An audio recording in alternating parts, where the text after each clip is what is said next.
Hello, guys. Welcome to our AA meeting.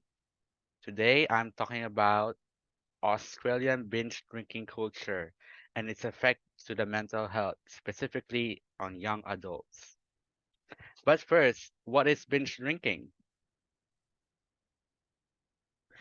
The Australian Drug Foundation describes binge drinking as drinking heavily over a short period of time with the intention of being intoxicated. Australian Medical Association Vice President Stephen Parnis termed Australian binge drinking culture as extremely unhealthy and in a class of its own.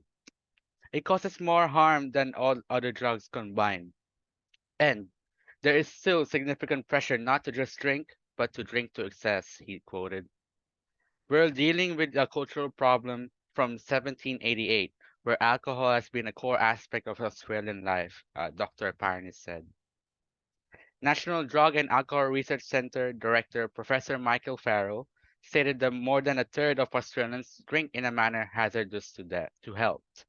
Despite some efforts made towards Australians' attitude towards alcohol, with ABS releasing a data that shows alcohol consumption in 2013 to 2014 was at the lowest since the 1960s. It remains a cultural issue still, and now is also a mental health issue as well. There was no doubt alcohol contributed to mental illness, Dr. Parnas stated. If you are depressed and intoxicated, the risk of you causing self-harm or taking your own life dramatically increases, he said. Professor Farrell said that the connection between alcohol and mental health was specifically concerning in teenagers and young adults, where the brain is still developing. If you look at teenagers when they are introduced to alcohol at a time of considerable change in their lives, some people can fall into substantial problems with that quite quickly, he said. Tara, a 19-year-old Queenslander, looks like she got her life in check already.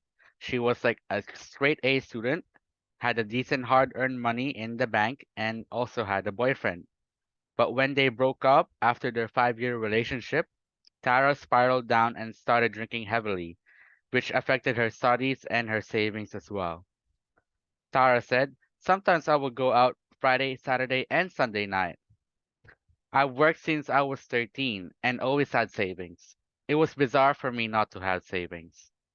It went as far as Tara not taking her antidepressants, describing it got pretty dark for me. After a hazy semester, her depleted savings and struggle with depression triggered a wake-up call for her. Now, Tara is an ambassador for a national nonprofit youth service called Reach Out, which spokesman Doug Millen stated binge drinking was in the top 5 topics on the site. Binge drinking is an important issue for Reach Out. Young people like Tara don't realize it's a problem until it's affecting their lives deeply, Mr. Millen said. La Trobe University Center for Policy Alcohol Research's Dr. Amy Panay stated that young people often get villainized as leading the binge drinking epidemic. However, evidence says otherwise. A research paper from Australasian Professional Society on Alcohol and Other Drugs shows drinking among teenagers has declined for the past 15 years. Even though consumption has gone down, we're still seeing high levels of harm in emergency departments. It's the number one problem for police on the weekends, Dr. Panay said.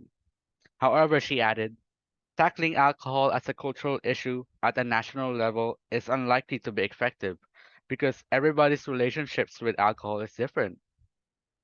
Although the data shows that Australian youth's alcohol consumptions are declining in recent years, it is still apparent that Australians' relationship to alcohol and binge drinking culture was and still is a national problem. Any questions?